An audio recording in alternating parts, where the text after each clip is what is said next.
So this passage in Mark that we started off with this morning contains two dramatic stories.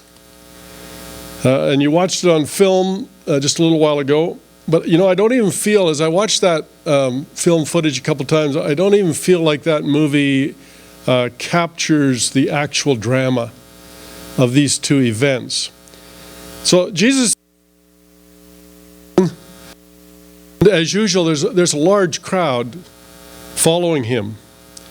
Maybe several hundred people, because we know that in other instances there were thousands of people. So let's just imagine that for a moment. All these people excited, jostling, trying to stay up with Jesus, wondering what's Jesus going to say and do next. And suddenly this man runs up, elbows his way to the front, and right in front of Jesus, falls down at his feet and begins to plead with Jesus. And his story tumbles out, like, my name is Jairus, I lead the local synagogue, but teacher, more importantly, my daughter, she's very ill. Would you come? Would you lay your hands on her? I know that you could heal her. Think about that for a minute. What if that was your daughter, Allie? Your daughter, Tim? Think about how desperate you'd feel and hear the urgency in his voice. Jesus, you've just got to come. And it simply says that Jesus went with him. And the crowd, most of whom probably don't even know what's transpired, are still following along, a mass of people all trying to see and hear, get close to Jesus, who's the center of their attention. But there's one woman in the crowd who's different. She's not just curious. This woman's got an agenda. For 12 years now, her period has continued unabated. Maybe she's suffering from fibroids or a disease like von Willebrand's, or maybe some other kind of disorder, but she is at her wit's end. She has tried everything. Do you know that the Jews had 11 different suggested solutions for this problem? 11. One of them involved carrying around a barley corn. Yeah, carrying a barley corn. Not just any barley corn. It had to be a barley corn that was found in the dung of a white female donkey. I don't know whether she tried that, but it says she tried everything. It said that she had gone to various doctors, she'd paid them everything she had, and what had happened, she only had gotten worse. And as the crowd surges forward, she is working her way towards Jesus. She's pushing people out of the way. She's sliding under taller men's arms. She's ignoring people's, frowns and their muttered comments about her actions until she finds herself finally directly behind Jesus, and reaching out, she touches his robe. And immediately, it says, she could feel her body heal. Isn't that amazing? She detects it immediately, and just as quickly she steps back and allows the crowd to swallow her up. She's invisible. But at the same time, it says, Jesus feels something take place in his body. He feels power leaving. And he stops. And as a result, the crowd stops, and people are bumping into each other, into Jesus, into his disciples. And with his gaze kind of sweeping the crowd, he asks, Who touched my robe? Not who touched me. Who touched my robe? The disciples are incredulous, right? I mean, are you kidding us, Lord? Everyone's bumping into us. Who touched your robe? What are you talking about? But Jesus continues to scan the crowd. Now, in my opinion, it's just my opinion, Jesus knows who touched him. This is the guy who, he knows what people are thinking. He knows where a donkey is tied up in a city that he's not even in. He tells Peter to go catch a fish, and he'll find in his mouth a coin. This is the guy who says, who touched me? But Jesus is waiting for her to step forward. And when she finally does, when she steps out of the crowd and falls at his feet confessing what she has done, Jesus smiles. Now, I know the text doesn't say that, but just listen. Listen to those words. I think you can hear it there. Daughter, your faith has made you well. Go in peace. No more suffering. I see Jesus smile as he says that. To me, such a touching moment. There's so much compassion expressed in those 3 very simple sentences. And think about how that woman felt, knowing not only that she was healed, but that she had been blessed right there in front of everyone. Not condemned, blessed. But right here, is one of those times when good news and bad news collide at the same time in a dramatic fashion, because no sooner has Jesus uttered those compassionate words to the woman, words of comfort and emotional healing, than the messengers from Jairus' home come running up and inform him that it's too late, Master. Your daughter is dead. Don't bother the teacher. And, Jairus must have witnessed this whole scene with the woman. And inside he had to be chafing, like, come on, Jesus, we've got to get to my house. My daughter is very ill. But at the same time, he had to have been caught up in the moment of Jesus saying to this woman, your faith has healed you. And then he hears those words from his friends, his servants, that it's too late. His daughter has died. And the anguish and the feeling, I was so close, but I failed. All of that kind of has to surge over him. Jesus, however, it says, hears it all. And he interrupts Jairus' impending sense of loss and hopelessness. And he says, no, wait, Jairus, don't be afraid. Just have faith. And then Jesus forbids the rest of the crowd from following him. I don't imagine that was an easy task. And he takes only 3 of his disciples, Peter, James, and John, and he follows Jairus to his house. And at the house, it's chaos. A typical Jewish mourning group, friends, family, neighbors, no shortage of weeping and wailing and gnashing of teeth. It's how they did it. It's how people in the Middle East still do it. And into the middle of this comes Jairus and Jesus and the 3 disciples, and Jesus interrupts it all by saying, what's all the commotion and weeping? The girl's not dead, she's only sleeping. And suddenly the weeping turns to derisive laughter.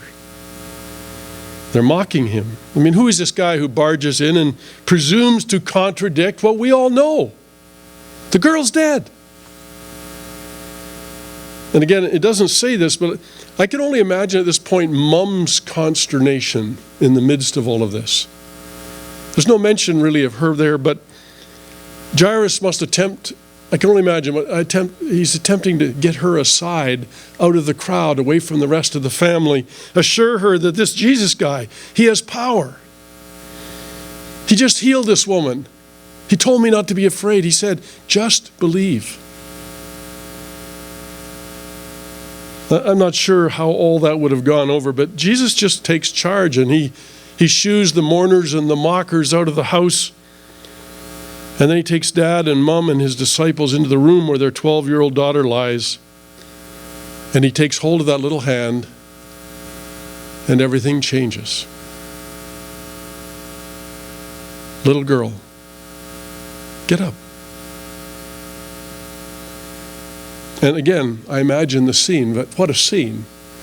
Mom throwing herself on her resurrected daughter, and Dad grabbing both of them and dancing around the room, and the disciples just kind of stunned, smiles on their faces, and Jesus standing back with a smile of joy on his face. Now Jesus says, don't go telling people about this. Right? Like that's not going to happen. Can you imagine? Of course they're going to tell people about it. I don't even know why Jesus would say something like that. It's impossible to keep something like that quiet in the neighborhood.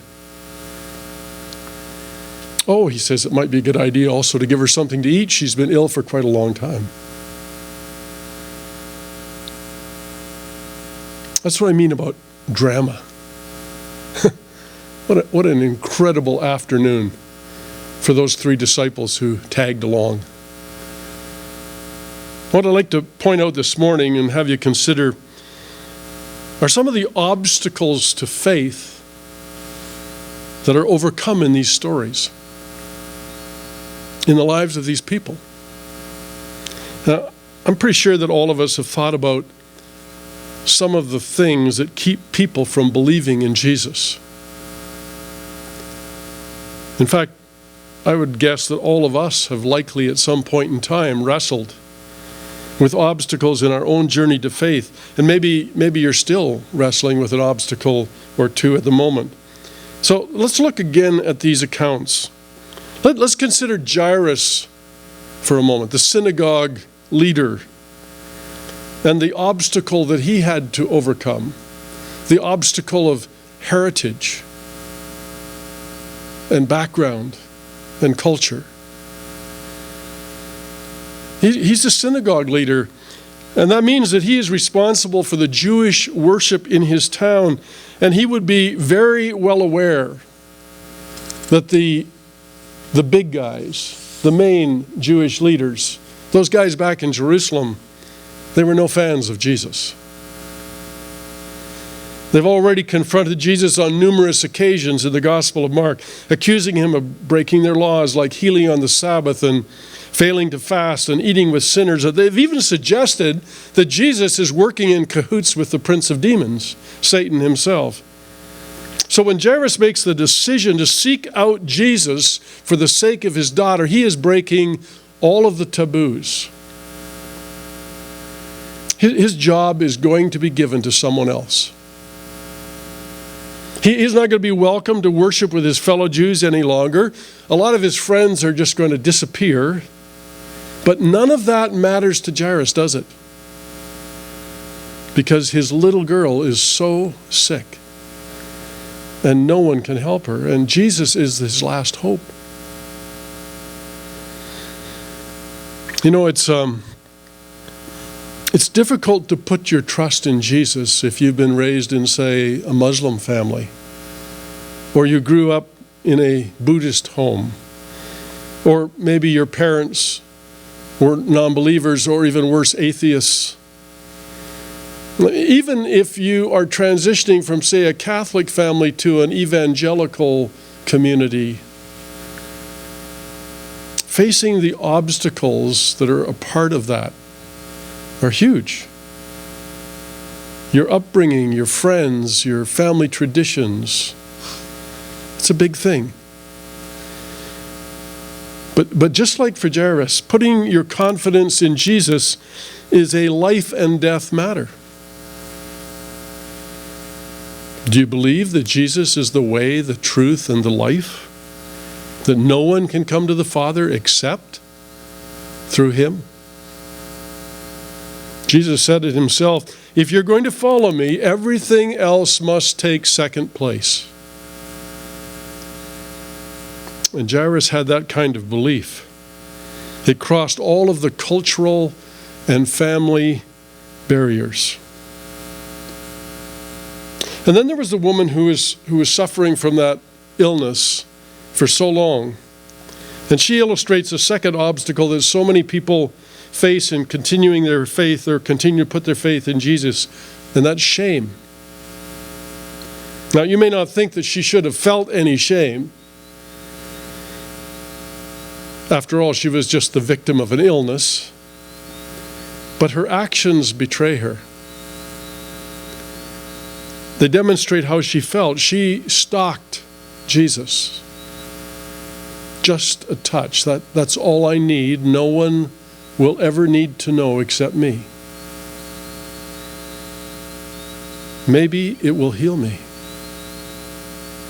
I don't know if you realize this, but this woman's condition meant that she had no access to God or his people for the past dozen years.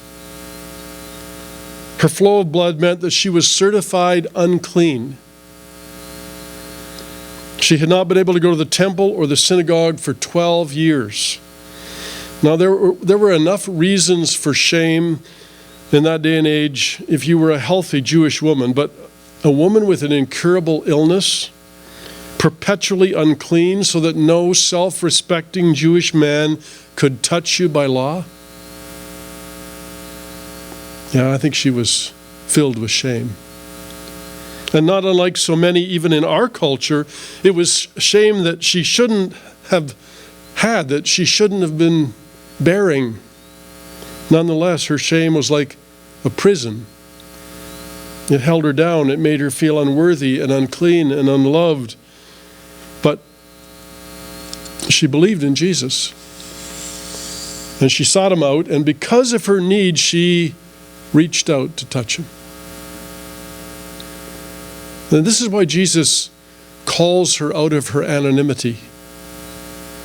It's why he calls all of us out of our hiding and our guilt and our shame, so that he can release us from our suffering, so that he can give us peace.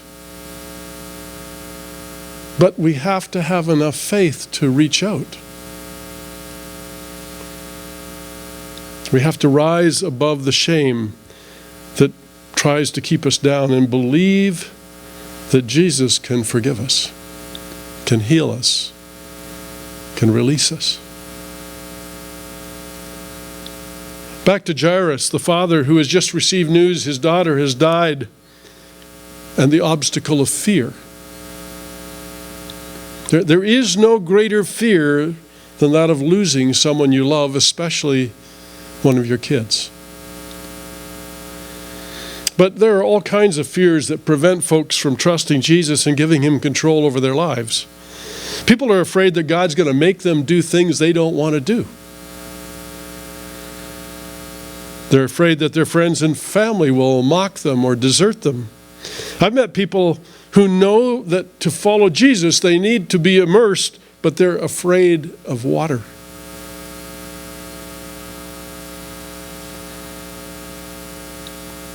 Or perhaps they're afraid of getting wet in front of other people.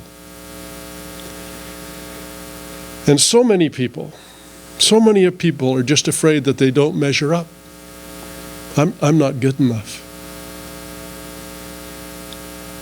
Of course, they're right, but they don't understand none of us are good enough, and that's what Jesus is all about. Don't be afraid, Jesus said, just believe. Believe that he loves you. Believe that he's willing to accept and forgive you. Believe that he's waiting to adopt you into his family. He wants you. Believe that he's preparing a place for you in his heavenly kingdom. Believe that he actually wants you to participate in his mission. Believe that he has conquered death and he is offering you and I the same power. Romans chapter 1 verse 17 makes it very clear. Paul says this relationship with Jesus, from start to finish, it's all about faith. It's all about believing. Now Jairus could have declined Jesus' offer. I mean, the fear of being further disappointed, of having his hopes like dashed again, might have motivated him to tell Jesus, she's dead, forget it. But he decides to believe. Probably wasn't a very big belief. Just a tiny mustard seed of belief. But he had nothing else. She was dead. Just like all of us, every human, when it comes to death, what other hope do you have?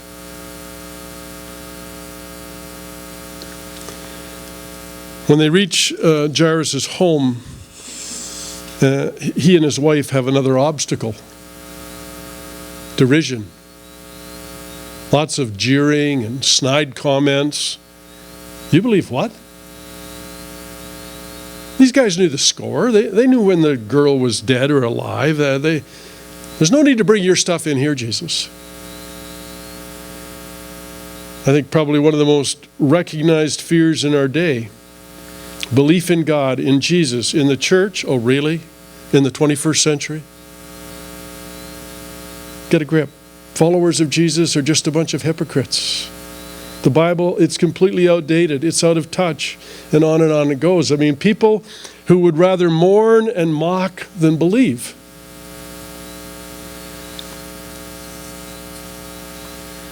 It's an obstacle for many. It was then, it is now.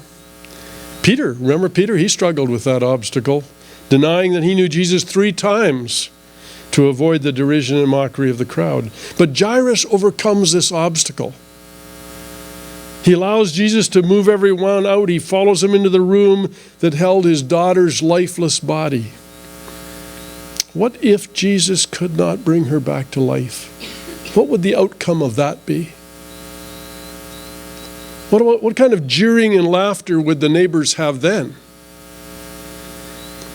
But he has enough belief to follow Jesus and to trust him with the impossible. I wonder, do you? Do I? What's more important, fitting in with our friends and our family and the current values and cultural mores of our world, or finding new life with Jesus? There are plenty of obstacles to believing in Jesus. Your heritage, our guilt and shame, our fears, the desire we have to fit in with the crowd, our family. I want to share with you one more obstacle. It actually is recounted in the first 6 verses of the 6th chapter, which follows these other 2 stories. It says that Jesus left that part of the country and returned with his disciples to Nazareth, where he grew up, his hometown. The next Sabbath, he began teaching in the synagogue, and many who heard him were amazed. They asked, "Where did he get all this wisdom and the power to perform such miracles?" And then they scoffed. He's just a carpenter. Remember, he's the son of Mary, the brother of James and Joseph and Judas and Simon. His sisters, we know them, they live here right amongst us. And it says they were deeply offended and refused to believe in him. And then Jesus told them, "A prophet is honored everywhere except in his own hometown and among his relatives and his own family." And because of their unbelief, he couldn't do any miracles among them except to place his hands on a few sick people and heal them. And he, Jesus, was amazed at their unbelief.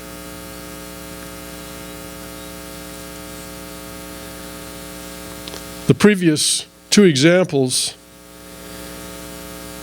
demonstrate how people rose above the obstacles to believe, but here's an example of people who failed to do so. Familiarity. The people of Jesus' hometown were so familiar with Jesus, they just could not believe that he was anything other than a blue-collar guy who grew up alongside of them, a guy who went to school with them, somebody who played with them when they were kids. Remember, he built my mom's table. His siblings live next door to us. His mom is a friend of my aunt. And I remember he wasn't anything special on the soccer pitch. That old saying, familiarity breeds contempt, was certainly true for the residents of Nazareth. And as they often said in those days, can anything good come out of Nazareth? Such a hick down. Their unbelief was so unyielding, the text says, they were deeply offended that anyone would think that he was anything special. And Jesus himself was amazed at the depth of their unbelief. Wow. There are a lot of people like the Nazarenes around today. People who grew up with a taste of Christianity and kind of like a mouthful of tepid coffee, they've just spit it out. They're not interested. I know all about Jesus and the church. I've not got time for that. I've tried it. I know what's involved. I'm not impressed. I'm too busy. People who've been inoculated and are now immune to the real thing. Familiar and unfazed, no room for true belief. You know, Jesus can't get any traction in your life if you don't believe.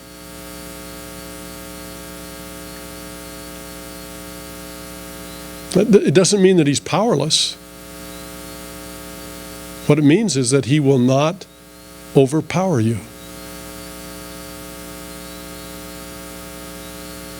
You have got to fall at his feet and invite him to help you. We have to reach out and touch him because we're helpless without him. And we cannot let fear and derision and familiarity get in the way and prevent us from trusting him. Because if we do, we're going to miss out on his healing touch and his affirming words and his forgiving ways and the amazing new life that only he can bring. One commentator wrote, "Faith can be imperfect, it can be bold, it can be halting, it can be brave, it can be laced with fear and trepidation. What counts for it to be effective is for it to be directed rightly to Jesus." Let's not let any obstacle get in our way of believing. Just believe.